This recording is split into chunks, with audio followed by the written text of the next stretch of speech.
Hey, Marcus, House with you here, and loads to cover this week at Starbase with a massive push for Ship 20 and Booster 4, along with the site infrastructure to support it as soon as possible. You won't believe the amount that has happened just this week. SpaceX also wins with the Falcon Heavy, a hairy ride for the Nauka module, and some very interesting updates from Blue Origin. Okay, Neil, we can see you coming down the ladder now. So here we are once again, just 1 week after the last in-depth update at Starbase. Honestly, it is near impossible at this point to cover everything happening. This here is the static fire that occurred last week with the largest rocket booster ever created. For anyone that is unfamiliar, what we are witnessing here is the development of the core rocket booster that SpaceX will use to launch its groundbreaking Starship vehicle into orbit.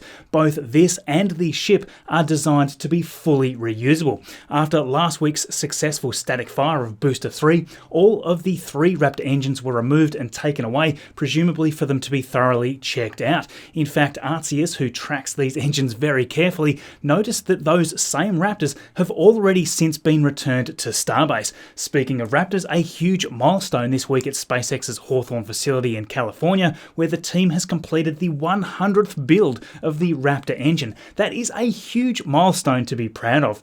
Now, last week, a tweet from Elon Musk hinted at the possibility for a 9-engine static fire with Booster 3. This now seems very unlikely. Instead, even more exciting news. The push for Booster 4 and Ship 20 has ramped up to the point that more tests with Booster 3 would just cause delays with the orbital testing campaign. So, what does this mean for Booster 3? Well, it could simply mean that this is the end of its testing campaign. What do you think? So Booster 4 has continued stacking this week, and based on what we've seen, this is going to accelerate even faster. Firstly, the booster aft section 4 was moved into the high bay, and that night the rest of the booster's liquid oxygen tank was stacked on top. Only a day later, aft section 5 was also moved into the high bay, and stacking continued. The downcomer, which will feed the liquid methane from the top tank down into the engines, was also installed into the tank section soon after. That there completed the majority of the bottom liquid oxygen tank, with it already standing at 20 rings tall. The thrust dome itself was placed onto the sleeving stand that evening and was sleeved overnight. This section was then flipped back to its correct orientation, and it's ready now for stacking.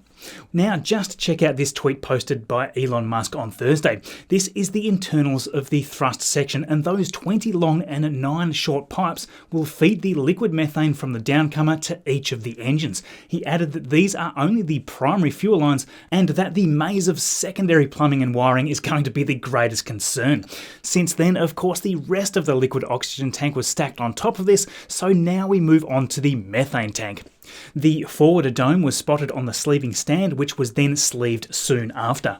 Stacking then commenced, and up that went onto the top of forward tank number 2.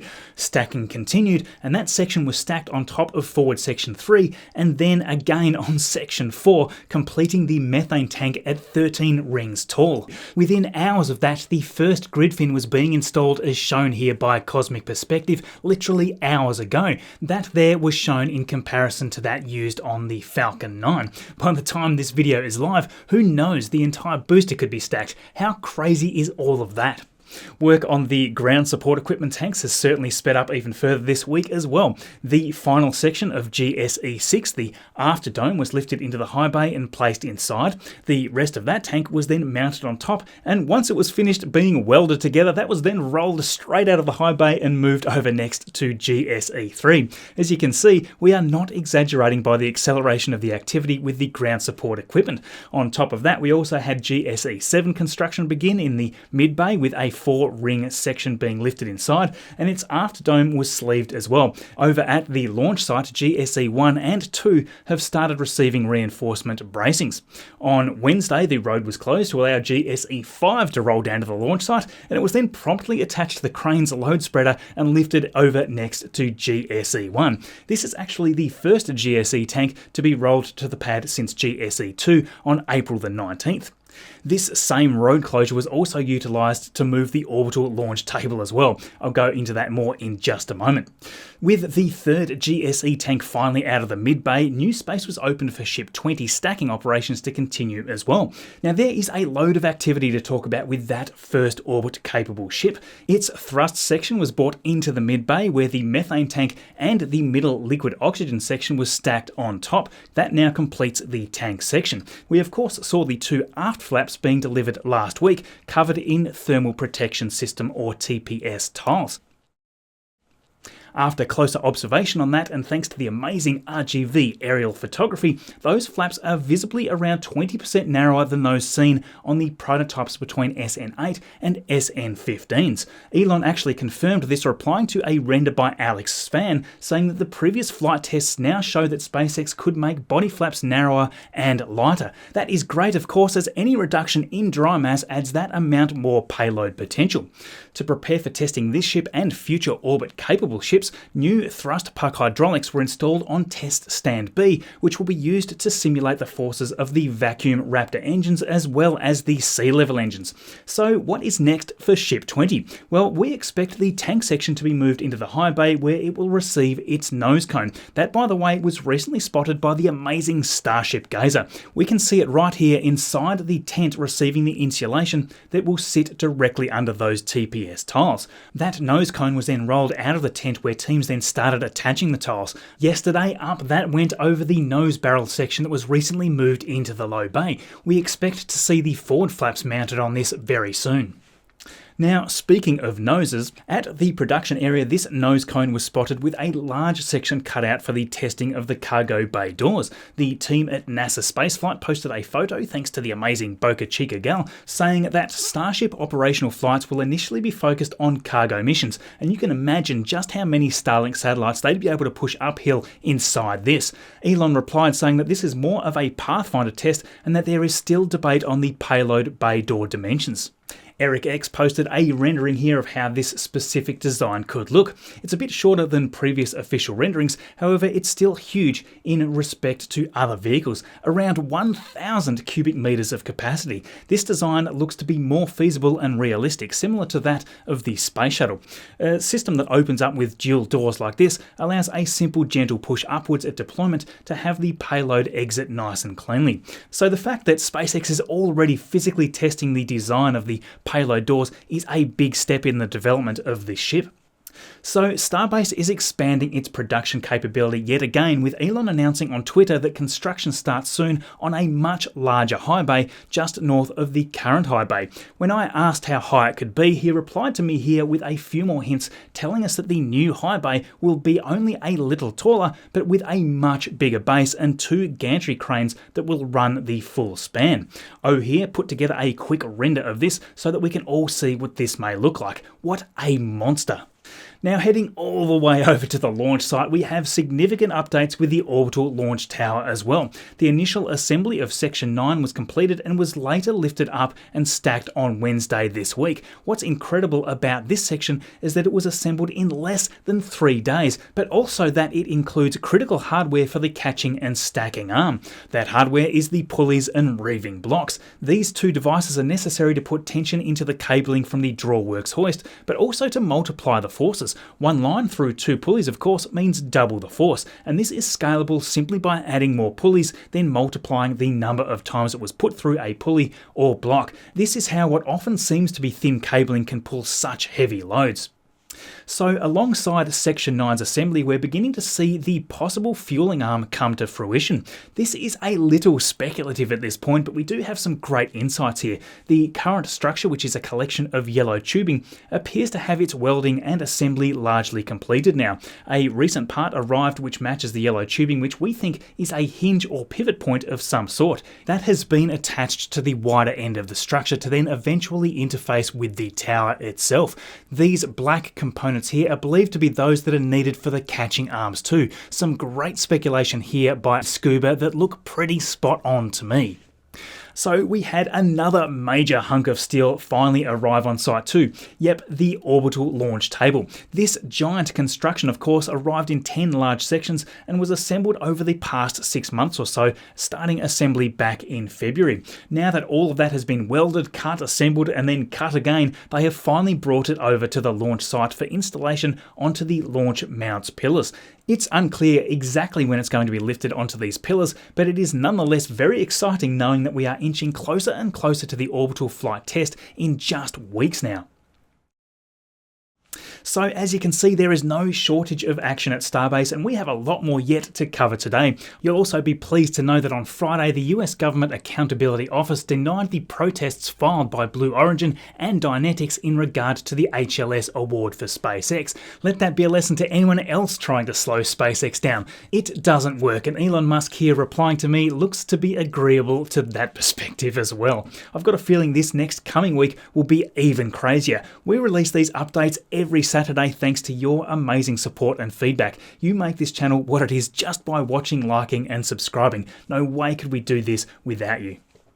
So NASA recently announced that they had settled on using SpaceX and their Falcon Heavy launch vehicle for the scheduled October 2024 Europa multiple flyby mission, commonly known as the Europa Clipper. After a spending bill passed in the US Congress in December last year, the result isn't overly surprising. SpaceX can do the job for a mere $178 million, and prior to this bill, the SLS system was the only choice. Congress eventually agreed to allow an alternate commercial launch vehicle, and this is all great, especially after NASA strongly voiced in its 2021 budget that a commercial launch option instead of SLS could save the agency a staggering amount.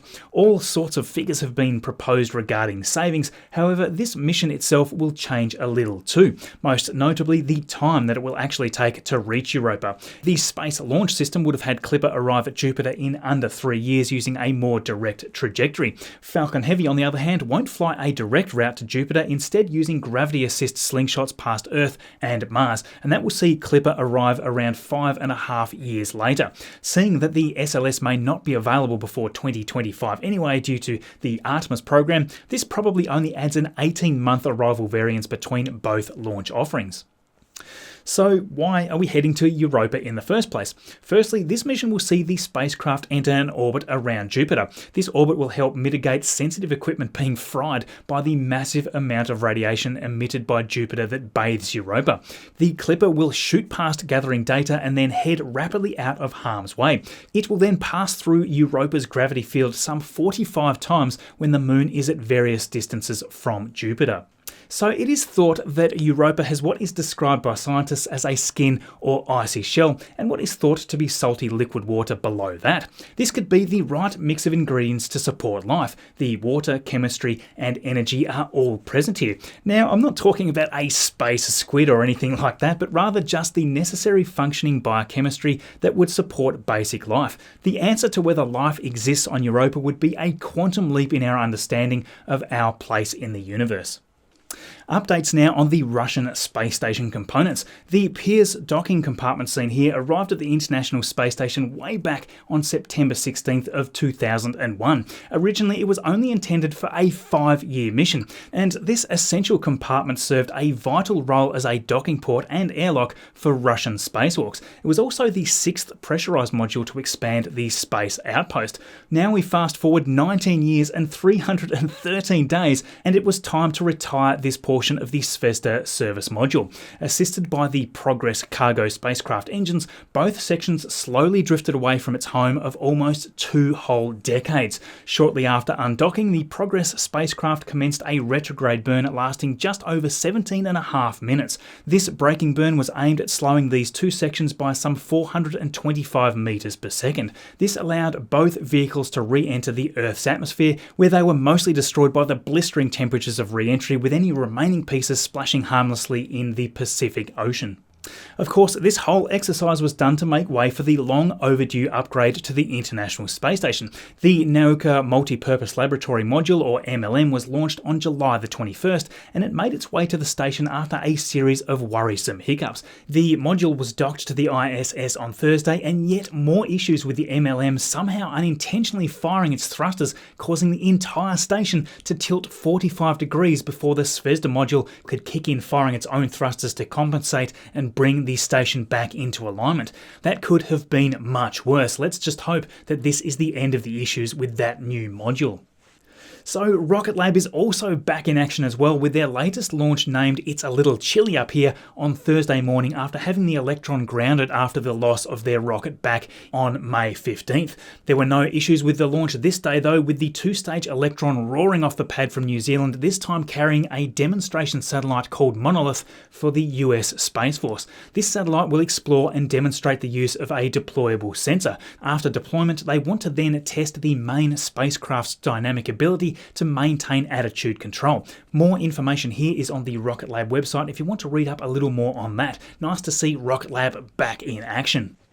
Okay, so given the subscriber base here, there tends to be no shortage of new Glenn skepticism, but recently we just heard some pretty cool things. First of all, Jeff Bezos wrote an open letter to NASA Administrator Nelson.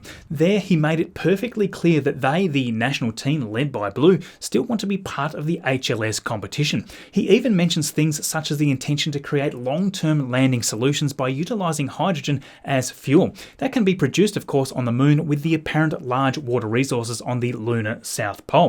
Unlike SpaceX, they would only need 3 instead of 10 plus launches to get a lander ready, which is argued here to reduce the overall risk, saying that there is nothing here about the amount of payload actually delivered to the surface. What was super interesting to me though was that they offered the flexibility to even be launched on a Falcon Heavy. That did surprise me. What else did? The fact that they want to reduce their total bid by $2 billion US. That is impressive, but still $1 billion more than what SpaceX is asking for. This discount as well is upfront in that they will work for free until this amount is used in the current and the next 2 fiscal years.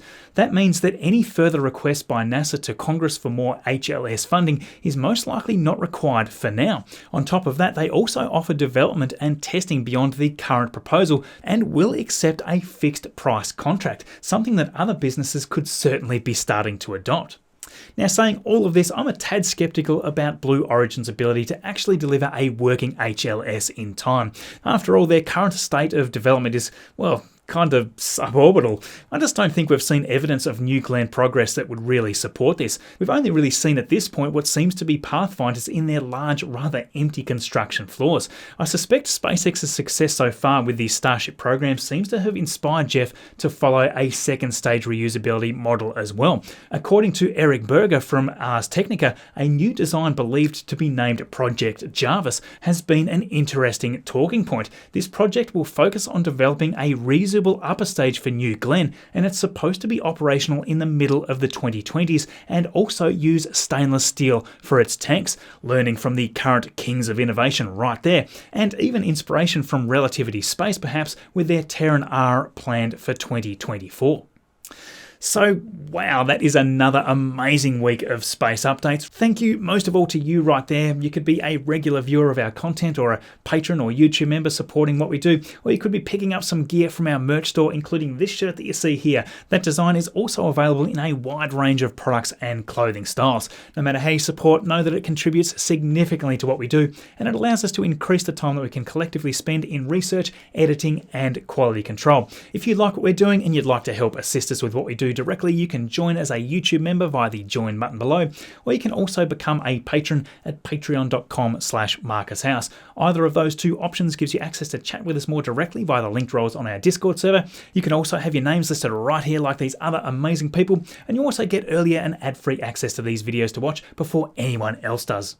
A huge thanks to the production crew here for helping me research and proof the material for these videos. If you're interested in these topics and you would also like to keep up to date, remember to subscribe here below and to follow me on Twitter at MarcusHouse. In the tile in the bottom left today we have my midweek video, which was all about HLS and what it can achieve. In the top right is my latest video, and in the bottom right, content that YouTube has selected from my channel just for you. Thank you everyone for watching, and we'll see you all in the next video.